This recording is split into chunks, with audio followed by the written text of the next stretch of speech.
Hi అండి. Welcome back to our channel.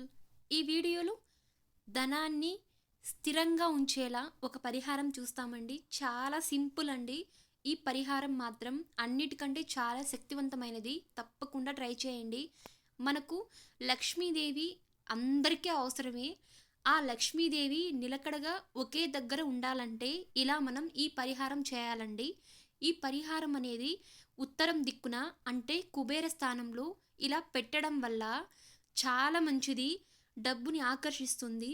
మరియు వృధా ఖర్చులు కాకుండా మనకు కోట్లు కాకపోయినా మన అవసరాల బట్టి ధనం అనేది మనకు సమకూర్చుతుందండి.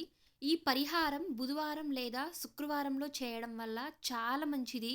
అంతేకాదు లక్ష్మీదేవి ఇంట్లోనే స్థిరంగా ఉండేటట్లు మరియు ఇంటి నుంచి నెగిటివ్ ఎనర్జీ బయటకు పంపించడానికి చాలా సింపుల్గా ఈ పరిహారం చేసుకోవచ్చండి.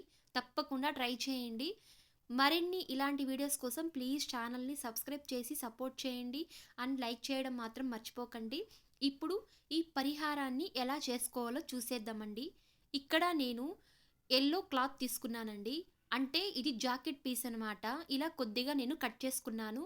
మూట కట్టేంత మాత్రం ఇలా కట్ చేసుకోండి. తర్వాత ఇక్కడ నేను పచ్చకర్పూరం తీసుకున్నానండి. ఈ పచ్చకర్పూరం అనేది పూజా సామాగ్రి షాప్స్ దొరుకుతుందండి. చాలా మంచిది. ముఖ్యంగా లక్ష్మీదేవికి శ్రీ వెంకటేశ్వర స్వామికి చాలా ఇష్టమైన ఒక పదార్థం అండి. చాలా ముఖ్యమన్నమాట. మనం ఈ పచ్చకర్పూరాన్ని ఎందుకు యూజ్ చేస్తామంటే ఈ పచ్చకర్పూరం లక్ష్మీదేవిని ఆకర్షిస్తుంది. అంతేకాదు లక్ష్మీదేవిని ఇంట్లోనే స్థిరంగా ఉంచేటట్లు చేస్తుందన్నమాట. చాలా మంచిది. ముఖ్యంగా ఈ పచ్చకర్పూరం నెగిటివ్ ఎనర్జీని బయటకు పంపిస్తుందండి. అంతేకాదు ఈ పచ్చకర్పూరం శ్రీ వెంకటేశ్వర స్వామికి గడ్డం దగ్గర దెబ్బ తగిలినప్పుడు రక్తం కారినప్పుడు ఈ పచ్చకర్పూరాన్ని ఉంచారన్నమాట. అప్పుడు త్వరగా రక్తం అనేది నిలిచిపోయింది అలా చెప్తుంటారు.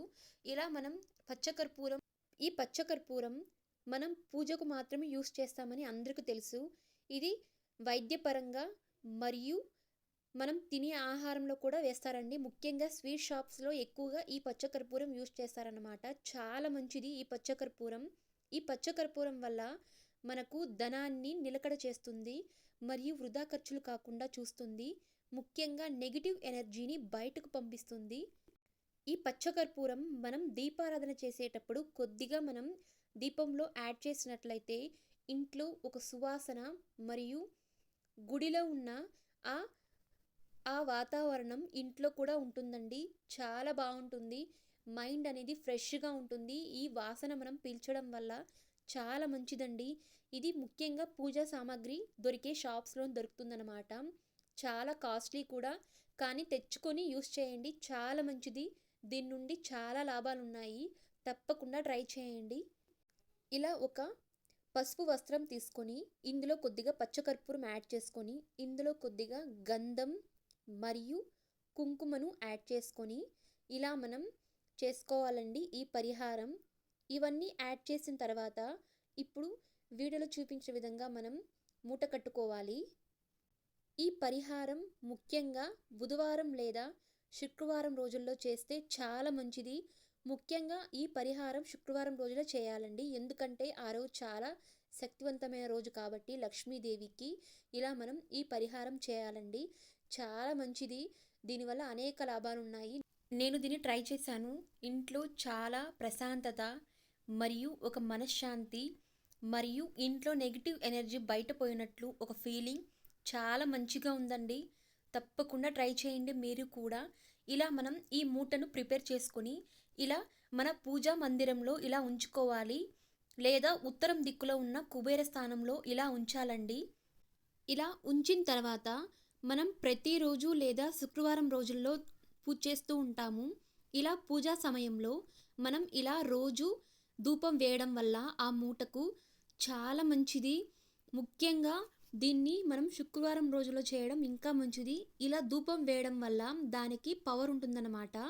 ఇలా ధూపం వేస్తూ వస్తే మనకు నెగిటివ్ ఎనర్జీ అనేది బయటకు వెళ్తుంది మరియు లక్ష్మీదేవి ఇంట్లోనే స్థిరంగా ఉంటుంది.